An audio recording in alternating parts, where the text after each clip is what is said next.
আসসালামু আলাইকুম। আসলে যারা হোমিওপ্যাথিকে বিশ্বাস করে না বা যা হোমিওপ্যাথি সম্পর্কে যাদের নেগেটিভ ধারণা, তাদের জন্য আমি কিছু প্রমাণ রেখে দিচ্ছি আমার রুগীদের। এই রুগীটা মূলত আমার কাছে আসছিল কিডনির সমস্যা নিয়ে। তার সিরাম ক্রিয়েটিনিন হচ্ছে 2.2। আচ্ছা, আপনি বলেন আপনার কী কী সমস্যা ছিল আর এখন আপনি কী অবস্থায় আছেন? আমার সমস্যা ছিল শ্বাসকষ্ট।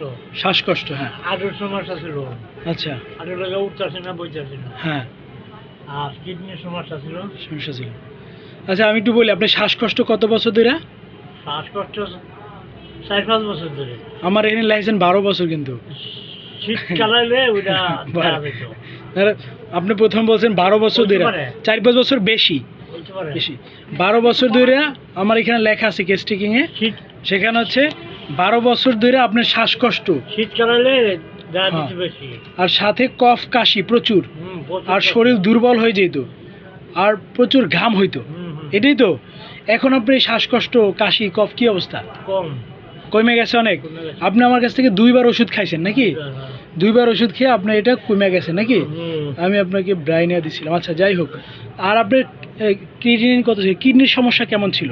কিডনির সমস্যা 2.1 ছিল, এখন কত আছে? এখন আছে 1.4।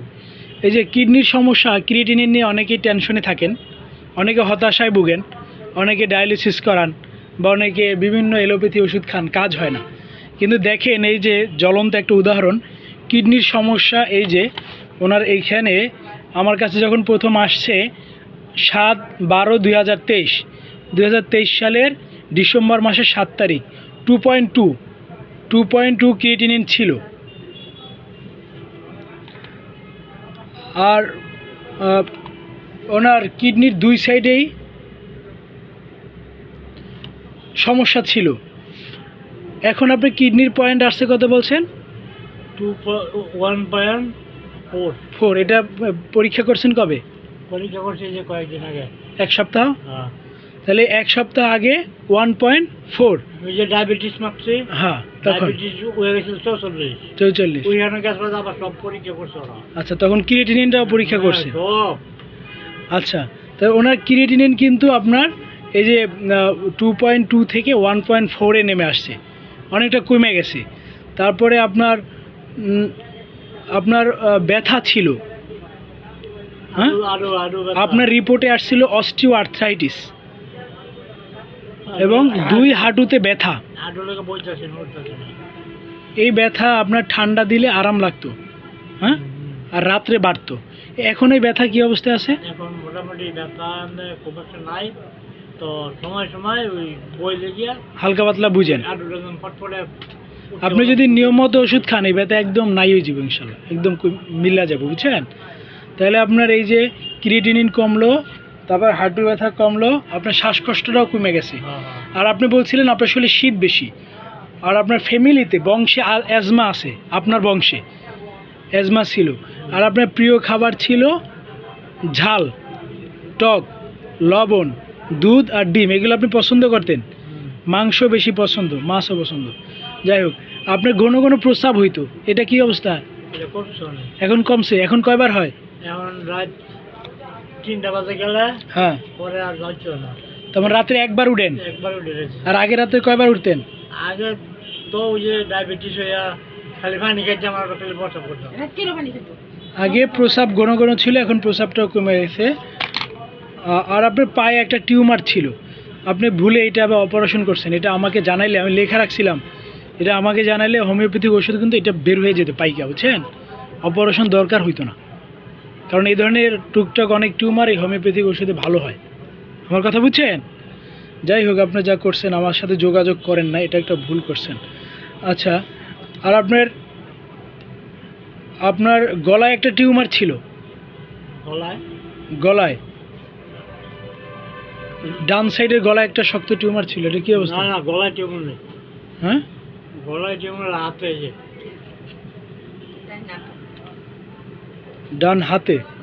আচ্ছা, এটা দেখার সাথে ছোট হয়ে গেছে। এটা এরমই আছে, এটা বড় না কম। দেখেন তো আপনি কি অবস্থা, দেখেন তো। কমে না? ওটা হচ্ছে আপনি হাড় বৃদ্ধি, হাড়, এটা কিন্তু টিউমার না, বুঝছেন? এই হাড়টা এখান থেকে বৃদ্ধি। আমার কি হাল করোই নাকি ওইটা টিপ দিলে বেঁচে গিয়ে বসে তো আপনার এখানে লেখা আছে আপনার গলায় একটা টিউমার ছিল আর আপনার পায়ে একটা টিউমার ছিল। গলায় টিউমার নয় ভাই। এই যে পায়ে আর এই হাতে। আমি ভুল লেখি না, দেখি আপনার না না এদিকে কোনো সমস্যা না। আমি হাতেরটা তো লিখছি, গলায় না। হাতেরটাও দেখেন লেখা আছে।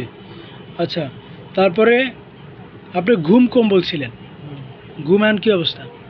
আমার না আছে মোটামুটি। ঘুম আগের চেয়ে বেশি? ঘুমান যায়। আচ্ছা, আর আপনার সব রোগ শুইলে কমতো, আরাম লাগতো, তাই না? আর প্রচুর পিপাসা, যাই হোক পিপাসাটা ছিল তো আপনার ইসের কারণে, ডায়াবেটিসের কারণে। ডায়াবেটিস তাহলে এখন আপনি সব দিক থেকে ভালো আছেন? ভালোই মোটামুটি। হ্যাঁ? আগের চেয়ে ভালো।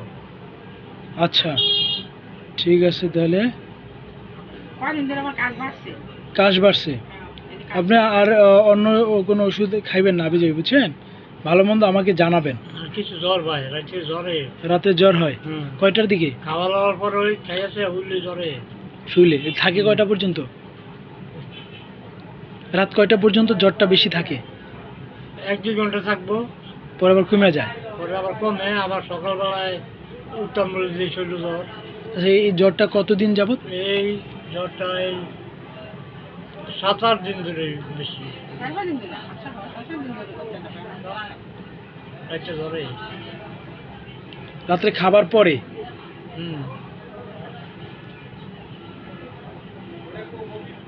আবার হচ্ছে সকাল কয়টায়? ঘুম থেকে ওঠার সময়, ফজরের সময়? ঘুমেতে উঠে দেখি যে শরীর জ্বর।